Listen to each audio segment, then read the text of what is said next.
আপনার national government. আপনি এখন এই কথা বললে তো হবে না। হেলাল ভাই, এই জামায়াতের সাথে মানে আপনারা সবসময় জামায়াতকে ব্যবহার করেছেন, জামায়াতের শক্তিটাকে নিজেদের মধ্যে আপত্ত করেছেন, রাজপথে আপনারা থাকতে চান নাই, আপনারা বসে বসে চা খেয়েছেন, এয়ার কন্ডিশন রুমে সুন্দর কাপড় চোপড় পরে থেকেছেন, জামায়াত আন্দোলন করেছে। আমি একটু বলি, জামায়াত আন্দোলন করেছে এবং জামায়াত কিন্তু 17 বছর 18 বছর 20 বছর 25 বছর যখন দরকার হয়েছে তখন আপনাদের সার্ভিস দিয়েছেন। কিন্তু জামায়াতের নেতারা যখন ফাঁসির কাস্টে ঝুলেছে, জামায়াতের বিরুদ্ধে যখন বিভিন্ন রকম অন্যায় অত্যাচার হয়েছে, বিএনপি জামায়াতের সাথে একটা বিবৃতি দিয়েও পাশে থাকে নাই। এখন বিএনপি কি এইটা কি মনে করে যে বিএনপি আসলে প্রথমে হলো আপনার বক্তব্য প্রথমটাকে আমি ধরছি যে এটা ঠিক না, যে বিএনপি 17 বছর আন্দোলন সংগ্রাম গুম খুনের শিকার সবচেয়ে বেশি হয়েছে, জামাতের কয়েক শীর্ষ নেতাদের ফাঁসি হয়েছে। আপনি একটা উদাহরণ দেখেন, 28 তারিখে যখন সর্বশেষ 28 অক্টোবর যখন আমাদের উপর যে ভীষণ ক্র্যাকডাউন হলো, আমাদের জনসমাবেশকে ভণ্ড করে দিল, তখন কিন্তু জামাতে ইসলামও সুগপথ ভাবে আমাদের সাথে ওইখানে একটা আন্দোলন করেছে। হেলাল ভাই বেয়াদবি না নিলে একটা ছোট্ট রসিকতা করব। হেলাল ভাই বেয়াদবি না নিলে একটা ছোট্ট রসিকতা করব। আমরা 90 এর ঢাকা বিশ্ববিদ্যালয়ের ছাত্র, আপনি আমাদের নেতা, মানে আপনি যেটাকে ক্র্যাকডাউন বলতেছেন 28 অক্টোবর, এর থেকে বড় বড় ঘটনায় তো আপনি চায়ের কাপটাও নামায় রাখেন নাই টেবিলের উপর। কেন আমরা 17 বছর আমরা আপনি চাই খাইতেছিলেন ধরেন 90-তে যে এই ঘটনা পুলিশ ঘটাইছে, সরি, সেগুলি তো হয়তো আপনি চায়ের কাপটাও নামায় রাখেন নাই, সেটাকে আপনি ক্র্যাকডাউন বলতেছেন 28 অক্টোবরের ঘটনা না। 28 অক্টোবরে আমি বলছি যে আমাদের উপর যে পরিমাণ ক্র্যাকডাউনটা হলো এবং তার আগেও আপনারা 17 বছর ব্যাপী এই সরকারের বিরুদ্ধে কখনো আমরা থেমে থাকিনি, অবিরাম ভাবে আমরা আন্দোলন সংগ্রাম চালিয়ে গেছি।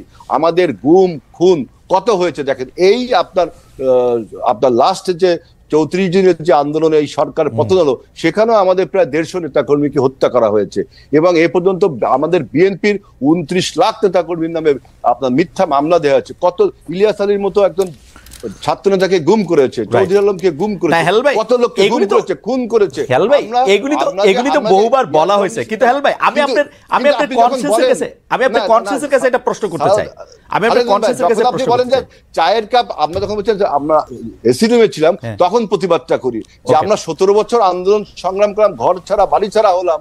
আপনি যদি এখন এটা বলেন, আর আমাদের অন্য রাজনৈতিক দল তারাও আমাদের সাথে যুগপৎ আন্দোলন করেছে, আমি কাউকে খাটো করে বলছি না, আমি খাটো করছি না, কিন্তু 17 বছরে আমাদের এই আত্মত্যাগকে, আমাদের দলের উপর যে পরিমাণ অত্যাচার করা হয়েছে, আমাদের দলকে ধ্বংস করবে জন্য আমাদের নেতা, আমাদের নেত্রী এবং খালেদা জিয়া, যিনি আপনার আজকে বাংলাদেশের ইউনিটির প্রতীক, তার বিরুদ্ধে 33টা মামলা দেওয়া হয়েছে আমাদের, এবং তাকে 7 বছর জেলে রাখা হয়েছে।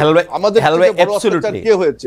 এখন আপনি বলছেন, এখন যারা বলছেন যে তাদের বিরুদ্ধে যখন মামলা হয়, আমরা কিন্তু বলেছিলাম যে মামলাটা আপনার ন্যায্যতার ভিত্তিতে হতে হবে এবং এই মামলায় যেন আইনগত বারবার বলি।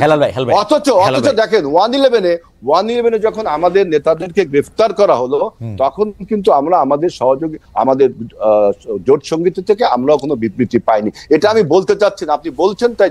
আচ্ছা হেলাল ভাই, আমি ইতিহাসের দিকে না যাই। হেলাল ভাই, আমার গলায় ব্যথা, একটু এই জন্য আস্তে কথা কইতে হইতেছে।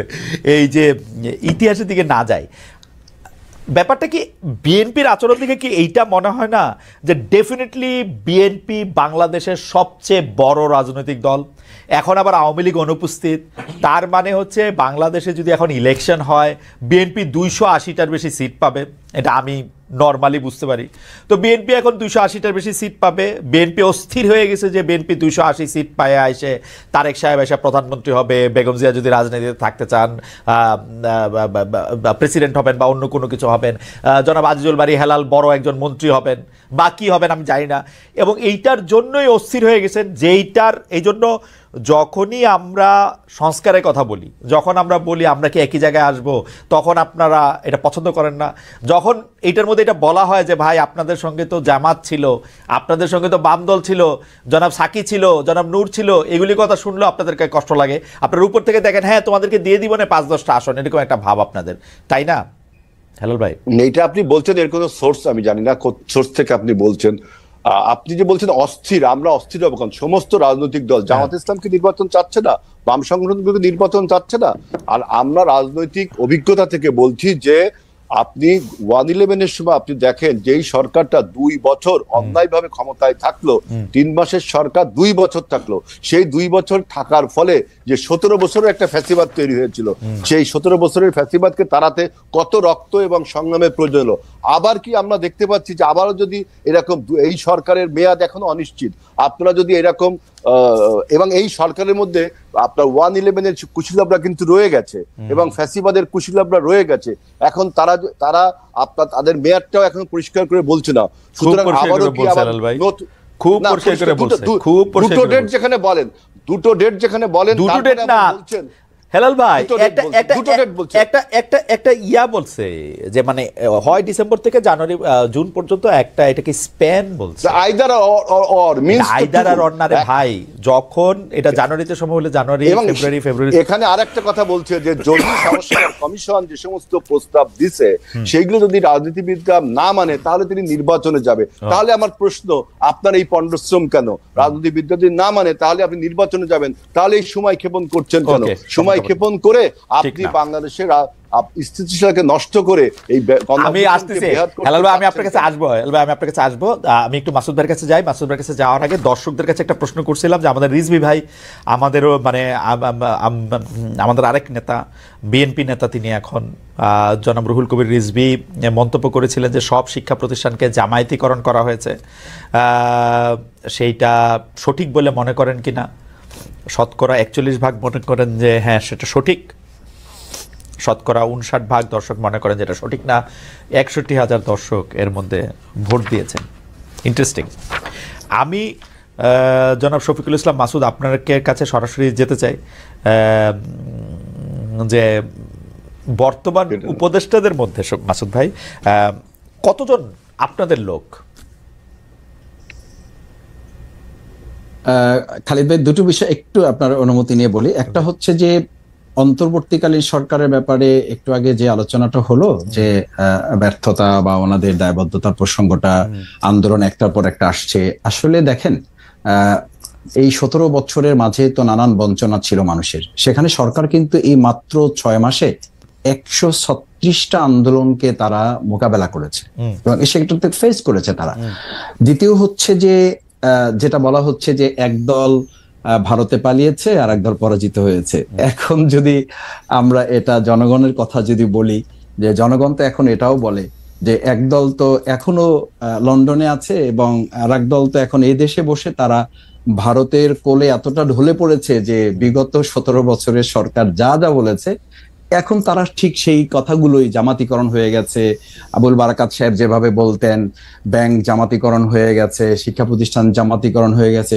সৎ, যোগ্য, দক্ষ মানুষ যদি কোথাও বসে, সে যদি জামাত হয়, তাহলে তো দেশের 18 কোটি মানুষ জামাত। সেই কথা তো 24-এর আন্দোলনে আমাদের মা বোনেরা, ভাইয়েরা, ছাত্র জনতা তো এই কথা বলেই তো ফ্যাসিস্টদের সামনে বুক পেতে দিয়েছে। যদি আমি এটার কারণে যদি আমি জামাত হই, আমার কাছে মাসুদ ভাই, মাসুদ ভাই আমি আমরা একটু অবস্থাটা বলে রাখি। জামায়াতিকরণ হইলে কিন্তু আমাদের কোনো সমস্যা নাই। জামায়াতিকরণ হোক, পুরা বাংলাদেশ জামায়াতের গাইডবুক দিয়ে চলুক, এটা আরো ভালো। কিন্তু সেইটা জনগণের ম্যান্ডেট নিয়ে এসে করা উচিত না। আপনাদেরই তো ভোটের জন্য অস্থিরতা থাকা উচিত। এটা তো আমরা বলছি না, এটা বলছি যে কেউ কেউ যখন এটা বলেন তখন তো এটা দুর্ভাগ্যজনক, এটা দুঃখজনক না। আর আপনি যে কোশ্চেন করেছেন, এই অন্তর্বর্তীকালীন সরকারের কোনো একজন উপদেষ্টাও তো কোনো দলের হওয়ার কোনো সুযোগ নেই। এটা তো জনগণের সরকার, জনগণের অন্তর্বর্তীকালীন সরকার। কোনো দল থেকে এটা তো নামই বলা হয় না, এটা তো নামই বলা হয়েছে নির্দলীয় অন্তর্বর্তীকালীন সরকার। না, এই পছন্দ অপছন্দের প্রশ্নটা তো আপনি আইডেন্টিফাইড করতে পারবেন না। পছন্দ অপছন্দ ডিপেন্ড করবে যে তিনি সততার সাথে, দেশপ্রেমের সাথে কাজ করতে গিয়ে যদি হেলাল ভাইয়ের সাথে মিলে যায়, তিনি হেলাল ভাইয়ের মানুষ। তিনি যদি আপনার সাথে মিলে যায়, আপনার মানুষ। তিনি যে আমার সাথে মিলে যান, আমার মানুষ। যদি সেটা 18 কোটি মানুষের সাথে মিলে যায়, তিনি 18 কোটি মানুষের। আপনার সাথে তো বুদ্ধি দিয়ে একজন ব্যক্তির হবে না, মাসুদ ভাই আপনার সাথে তো কোনো ব্যক্তির হবে না। মাসুদ ভাই আপনার এটা করাটা তো ঠিকও হবে না। আপনার সাথে কেউ বলতে পারবে না, আপনার সাথে তো বলাটাও ঠিক হবে না। মাসুদ ভাই আপনার সাথে তো বুদ্ধি দিয়ে, কথা দিয়ে, কোনটা দিয়ে পারবো না। না প্লিজ সরল করে বলি যে মাসুদ ভাই, আপনারা যখন আর্মি আপনাদেরকে ডাকছিল, তখন কি আপনাদেরকে কোনো উপদেষ্টাদের নাম দিতে বলছিল যে 5 জন যারা দেশ চালাবে তাদের মধ্যে থেকে 5 জনের কথা বলেন? সেটা তো শুধু আমাদের না, সেটা সব দলের কাছে। আপনাদেরকে ডাকছিল কিনা? আমি যেতটুকু জানি যে অলমোস্ট সব দলের কাছ থেকেই তারা পরামর্শ প্রস্তাবনা নিয়েছেন। সেই প্রস্তাবনা কোন দলই তার দেশপ্রেম, তার দক্ষতা, যোগ্যতা, আমানতদারিতার প্রশ্নে সেটা কেউই ওপেন করে না। আবার কেউই কিন্তু কোন দল হিসাবে তাকে দেয় নাই, দিয়েছে যে দেশের এই ক্রান্তিকালে প্রধান উপদেষ্টাকে সহযোগিতা করতে পারবে এবং আমাদের ছাত্র জনতার যে এক্সপেকটেশন, উই ওয়ান্ট জাস্টিস সহ ফ্যাসিস্ট এবং স্বৈরাচার যেন আর কোনোভাবে মাথাচাড়া দিতে না পারে, বিগত স্বৈরাচারের এবং ফ্যাসিস্টদের যাতে বিচারটা নিশ্চিত করা যায়, সেরকম কিছু মানুষকে বাছাই কর্তার ক্ষেত্রে সব দলই সহযোগিতা করেছে, জামাত ইসলামী সহযোগিতা করেছে। অ্যাবসলিউটলি। আপনারা যখন উপদেষ্টা পরিষদ ঘোষণা করা হইলো বা পরবর্তীতে উপদেষ্টা পরিষদ 3-4 এই উপদেষ্টা পরিষদে যাদের নিয়োগ দেওয়া হয়েছে তাদের সবাইকে মোটামুটি খুশি আছেন তো, বা ঠিকই আছে মনে করছেন? আমরা কারো উপরে খুশিও হইনি, আমরা কারো উপরে বেজারও হইনি। আমরা প্রত্যেককে এই দেশের এখন প্রতিনিধিত্ব করার মতো একজন ব্যক্তি মনে করেছি। প্রয়োজনে কারো ব্যাপারে আমরা কথা বলেছি। আমরা যেমন শিক্ষা সংস্কারের প্রশ্নে যখন তারা কথা বলেছে, আমরা কিন্তু বলেছি যে শিক্ষা উপদেষ্টা যিনি আছেন তাকে এ ব্যাপারে সতর্কতার সাথে, এবং যে কমিশন করেছেন সেই কমিশনের ব্যাপারে আমরা খুব শক্ত কথা বলেছি। সুতরাং আমরা যেমন সরকারের ভালো দিকগুলো তুলে ধরেছি, আবার সরকারের ব্যর্থতা বা কোনো অদূরদর্শিতা বা তাদের কোনো দুর্বলতা থাকলে সেটাও আমরা তুলে ধরেছি। আমরা সব একেবারে